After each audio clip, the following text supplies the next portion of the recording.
Célèbre ta bonté, quelle joie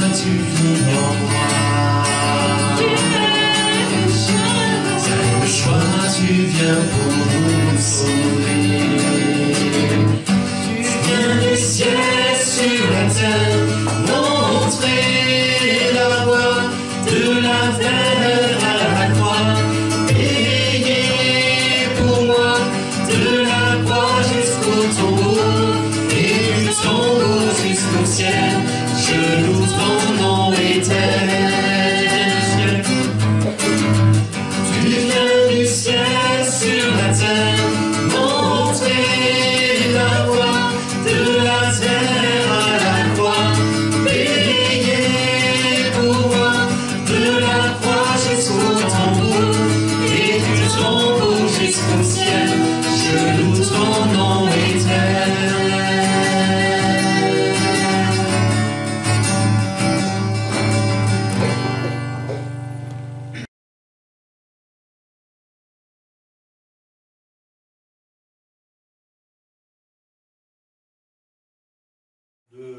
D'être ensemble, surtout qu'aujourd'hui c'est le jour de Noël, c'est la venue de Jésus sur cette terre.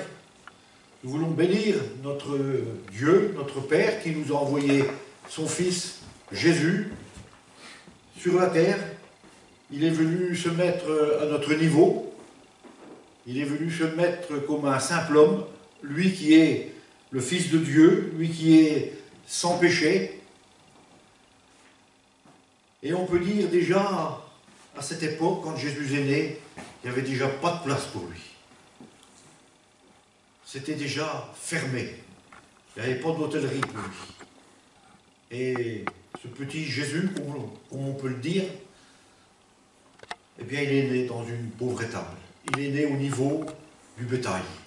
Il est né dans une mangeoire.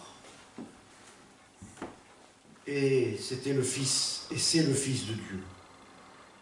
Et aujourd'hui, je pense que c'est encore pareil. Il n'y a pas beaucoup de place pour Jésus, le Sauveur. Il n'y a pas beaucoup de place pour celui qui est venu pardonner nos péchés. Alors ce matin, on est heureux de nous retrouver ensemble, mes bien-aimés. Et bien sûr, nous allons prendre le repas du Seigneur. Nous allons faire ce que Jésus nous a enseigné. Et je voudrais prendre un texte que on connaît bien, mais je pense qu'il est nécessaire de le redire, non seulement comme une récitation, mais comme quelque chose de profond.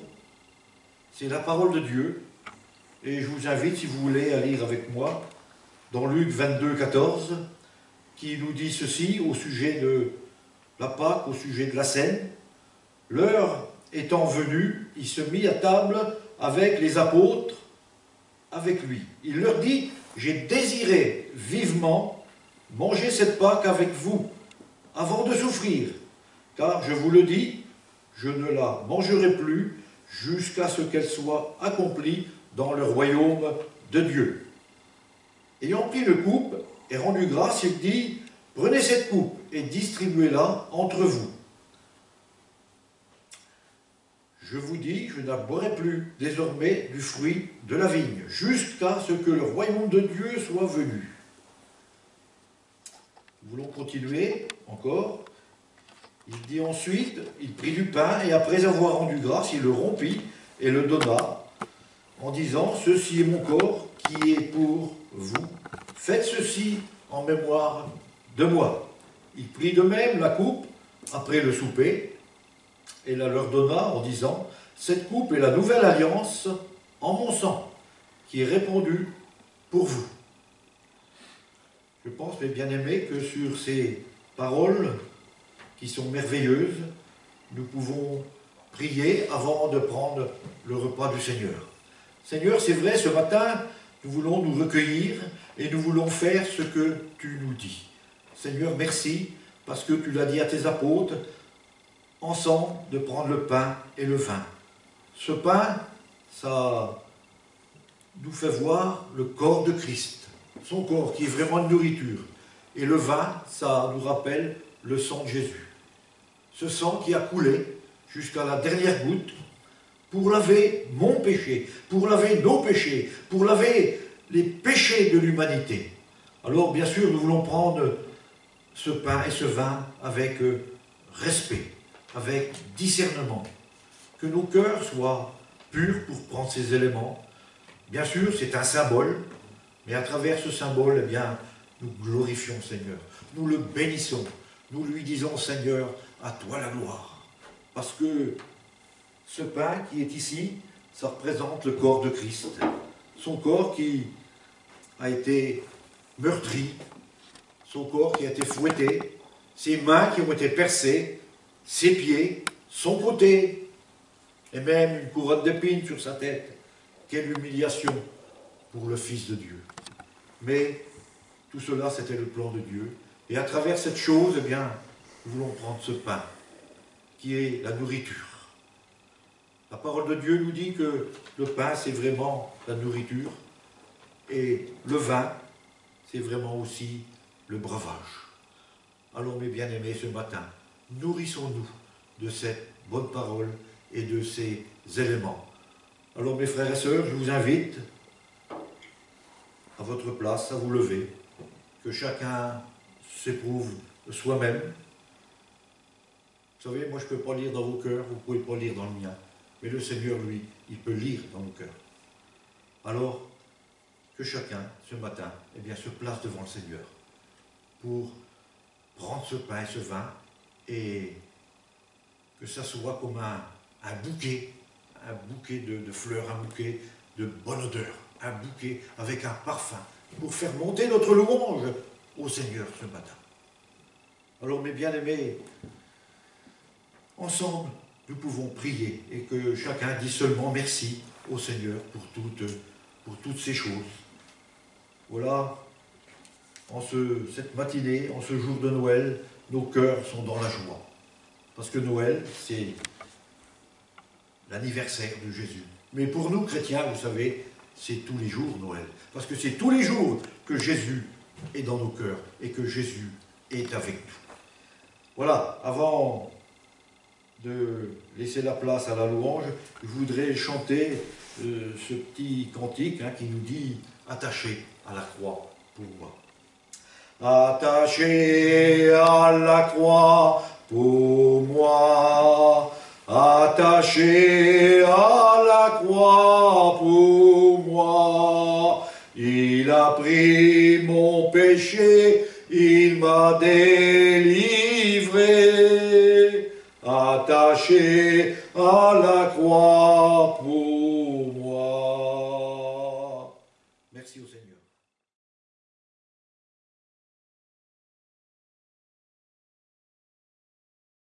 Chers amis, bonjour. Je suis très heureux de partager avec vous ce message de Noël, parce que Noël, c'est une grande fête chrétienne. Que célébrons-nous à Noël? Nous célébrons le fait que Dieu nous ait donné son Fils, Jésus-Christ, comme Sauveur et Seigneur dans le monde.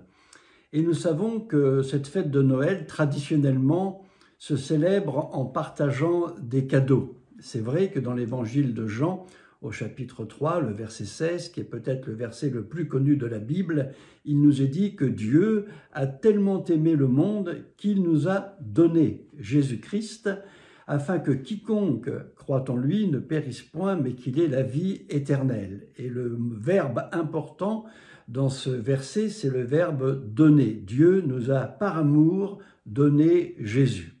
Alors la tradition de Noël qui veut que nous échangions des cadeaux avec nos amis, notre famille, les gens que nous aimons, c'est une tradition qui a pour but de rappeler ce geste divin de l'offrande de Jésus à travers la crèche de notre Sauveur sur la terre.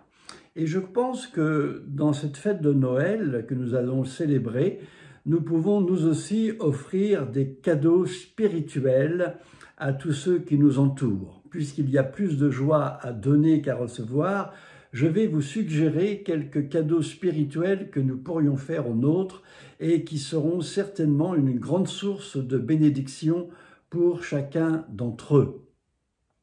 Je pense que nous pouvons déjà dire à nos enfants comme cadeau que nous les aimons d'une façon inconditionnelle, puisque Dieu nous a donné son Fils, il nous a aussi donné d'avoir une famille, et si c'est le cas, des enfants.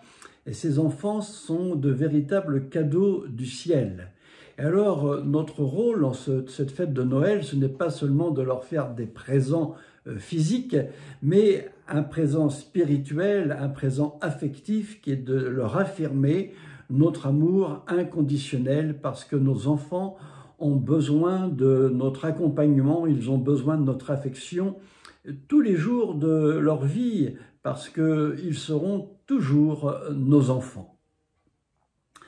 Si nous avons encore le privilège d'avoir nos parents, il est aussi un cadeau que nous pouvons leur faire en ces fêtes de Noël, c'est de les remercier de nous avoir donné la vie.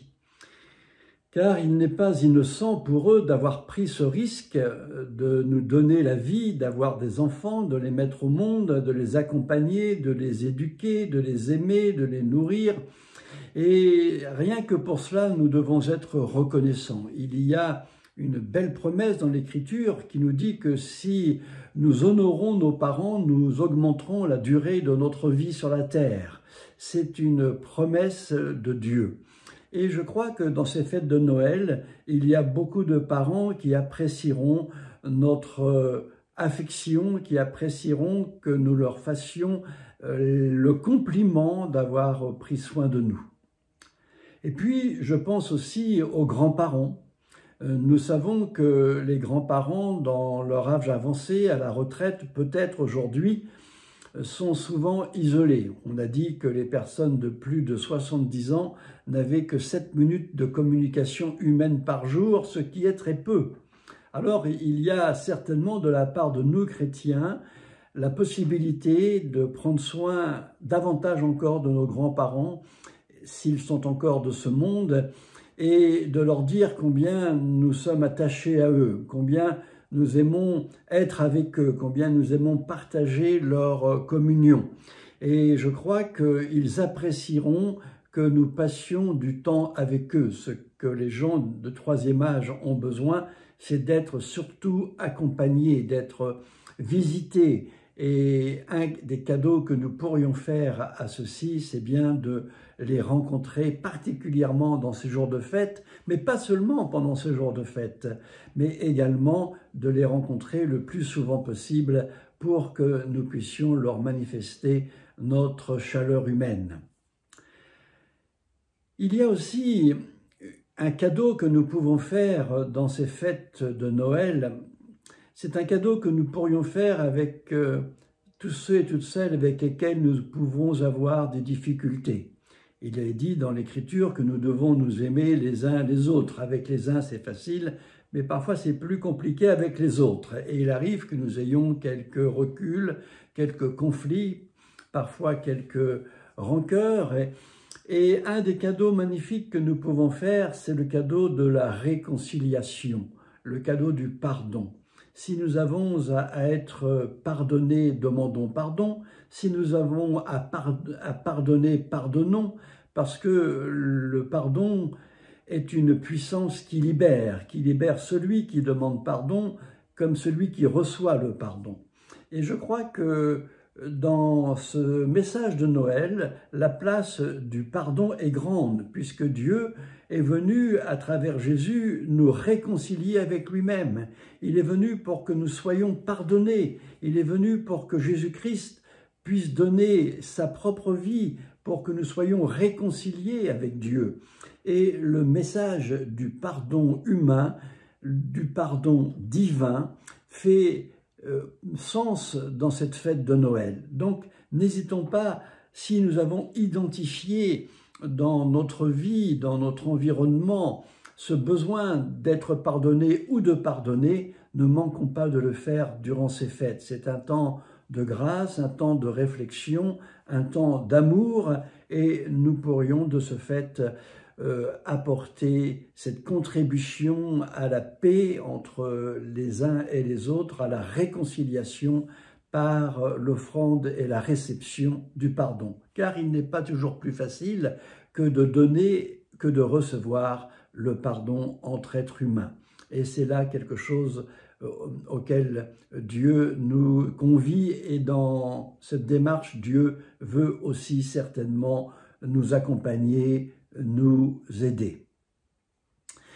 Cadeau que nous pouvons faire aussi à ceux qui souffrent. Nous pouvons avoir autour de nous des amis, de la famille, des parents, des gens qui sont malades, qui connaissent l'épreuve physique, parfois une épreuve morale, une épreuve affective, une épreuve spirituelle.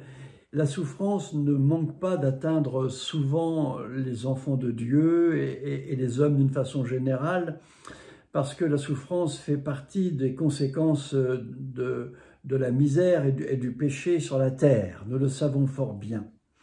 Et il y a beaucoup de personnes qui, dans cette souffrance, ont besoin de recevoir une parole de grâce, une parole d'espérance, une bonne nouvelle. L'Évangile, c'est une bonne nouvelle.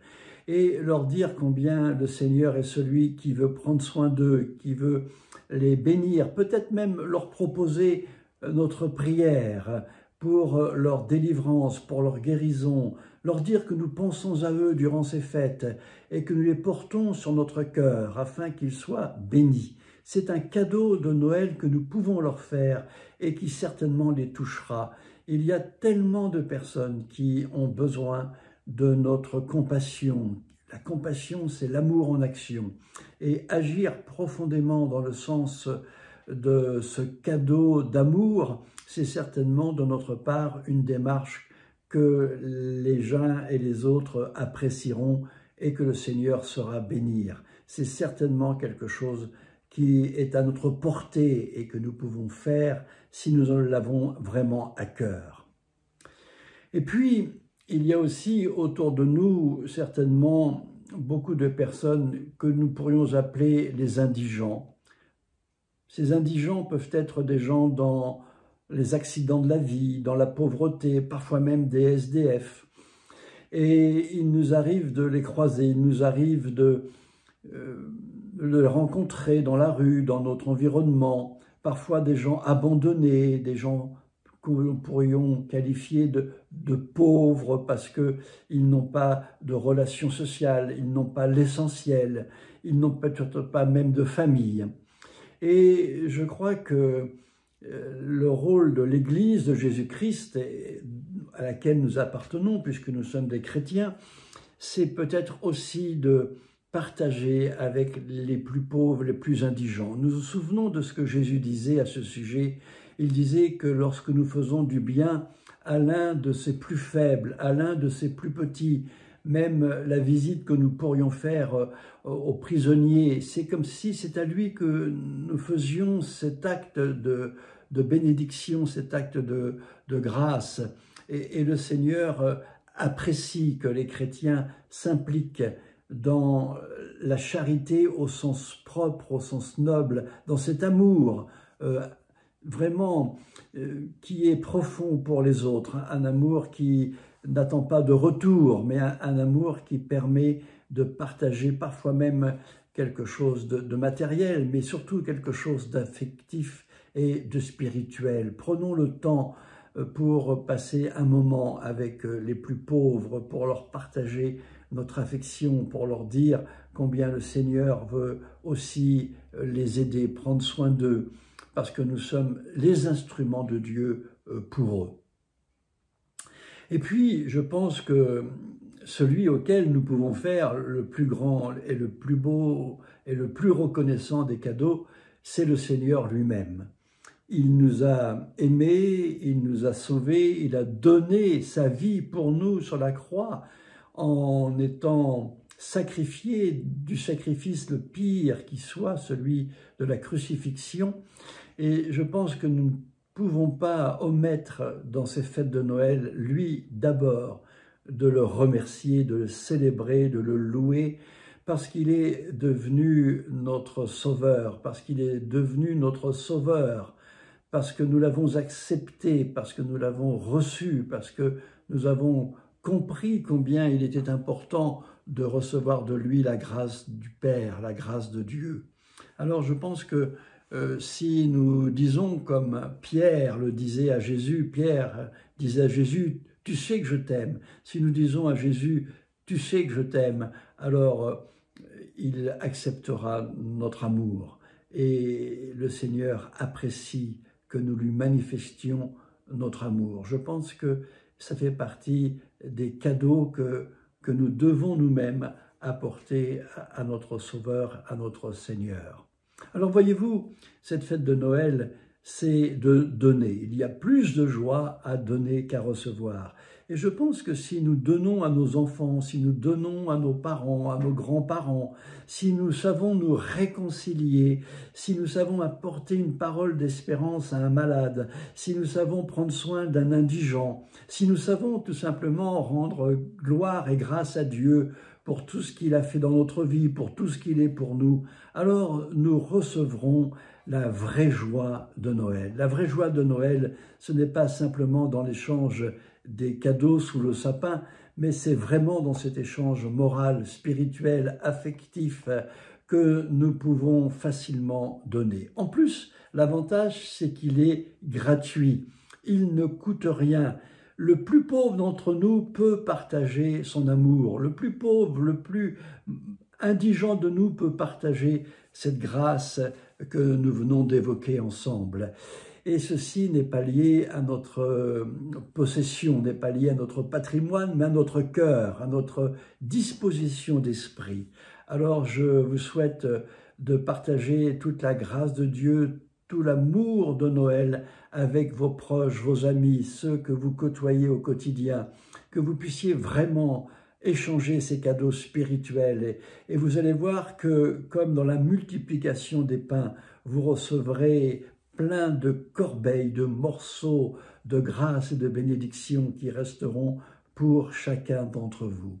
Je vous souhaite donc à tous un joyeux et béni Noël, que le Seigneur vous comble de sa grâce, qu'il vous apporte sa paix et sa joie en abondance, et qu'il vous permette ainsi d'être généreux comme il l'a été pour nous dans le don de sa propre vie. Que son nom soit loué et béni. À bientôt, chers amis.